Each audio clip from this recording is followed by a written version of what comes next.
आसंतु देश विदेशर किछि गुरुत्वपूर्ण खबर उपरे नजर पकाइबा।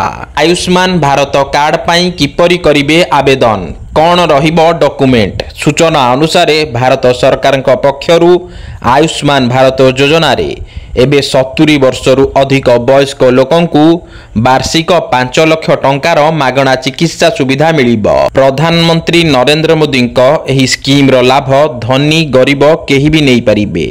तेबे आसंतु जानिबा एही योजनार रेजिस्ट्रेशन प्रक्रिया और आवश्यक जरूरी कागजपत्र संपर्क रे। प्रत्येक व्यक्ति को आयुष्मान भारत योजना रे मागणा चिकित्सा पाइबा पई रेजिस्ट्रेशन करिबा पई जरूरी। एहा परे आपनक कार्ड तैयारी होई जिवो और आपण एही योजना रे लाभ पाई परिबे। एथि पई सर्वप्रथमे आपनकु आयुष्मान ऐप डाउनलोड करिबा पई हेबो। अचेत एही वेबसाइट को जाई क्लिक करंतु। यूजर लॉगिन करिबा पई मोबाइल नंबर दियंतु। आपनक फोन को ओटीपी आसीबो। एहा परे आपनक नाम, आधार नंबर अथवा राशन कार्ड रो नंबर द्वारा निजर पात्रता जांच करंतु। एही योजना लगी जदि आपण योग्य तेबे दिया जाइतिबा विस्तृत विवरणी रे वेरिफिकेशन आधार ई-केवाईसी करंतु। विस्तृत विवरणी देबा परे आपण निज फोटो अपलोड करंतु। एहा परे आपणकर आयुष्मान भारत कार्ड डाउनलोड करंतु।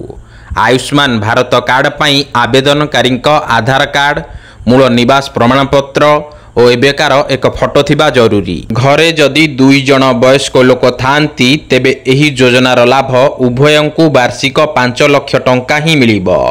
2 जनंकु अलगा अलगा लाभ मिलिबो नाही। परवर्ती खबर, राज्यर कोण अनुकोण रे चलीची सुभद्रा योजना पाई उत्सव। सूचना अनुसार 11 तारिख सुधा राज्य रे 45 लाख आवेदनकारी पंजीकरण करिसंती।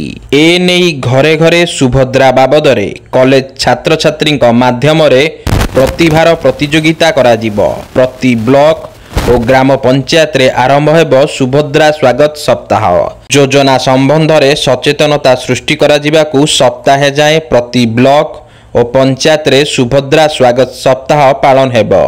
प्रति ग्राम पंचायत रे पथप्रांत नाटक, चित्रांकन और क्विज प्रतियोगिता माध्यम रे सचेतनता करा जिवो। प्रति अंचल रे सफल महिला को सुभद्रा अपार आख्या दिया जिबा सह सफल महिला कहानी को मो सुभद्रा स्टोरी भावे प्रतिष्ठित करा जिवो। परवर्ती खबर, राज्य रे प्रबल वर्षार संभावना।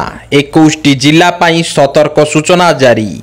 सूचना अनुसार घूर्णिबलय प्रभाव रे दक्षिण पूर्व बांग्लादेश एवं एहार निकटवर्ती अंचल रे एक लघुचाप क्षेत्र सृष्टि होईची। एहार प्रभाव रे उत्तर ओडिशा रे शुक्रवार रु शनिवार पर्यंत प्रबल वर्षा हेबार संभावना थिला बेले मयूरभंज जिले में प्रबल रु अति प्रबल वर्षा होई पारे।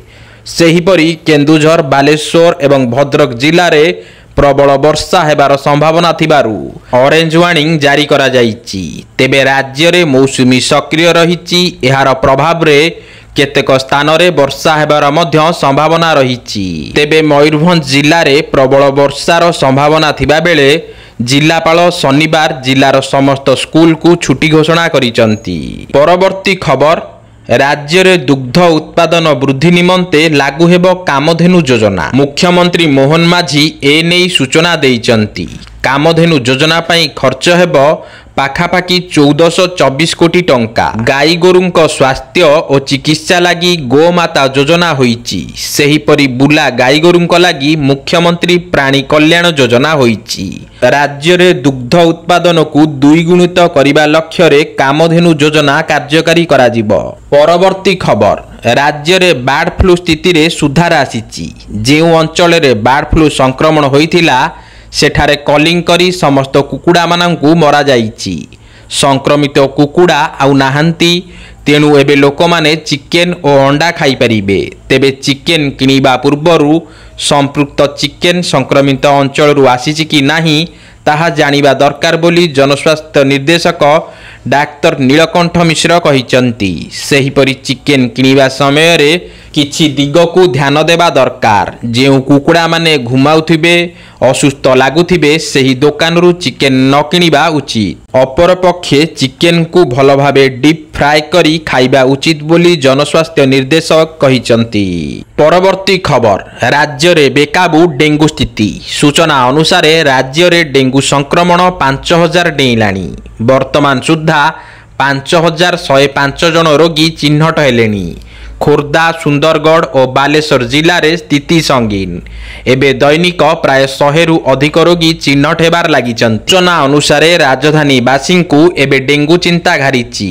ଲୋକେ ଆତଙ୍କିତ ଅବସ୍ଥାରେ ଅଛନ୍ତି। ପରବର୍ତ୍ତୀ ଖବର, ଓଡ଼ିଶାର ବିଭିନ୍ନ ସବ୍ ଡିଭିଜନରେ ଖୋଲିବ ଶୀତଳ ଭଣ୍ଡାର। ପିପିପି ମୋଡରେ ଚାଲିବ କାମ।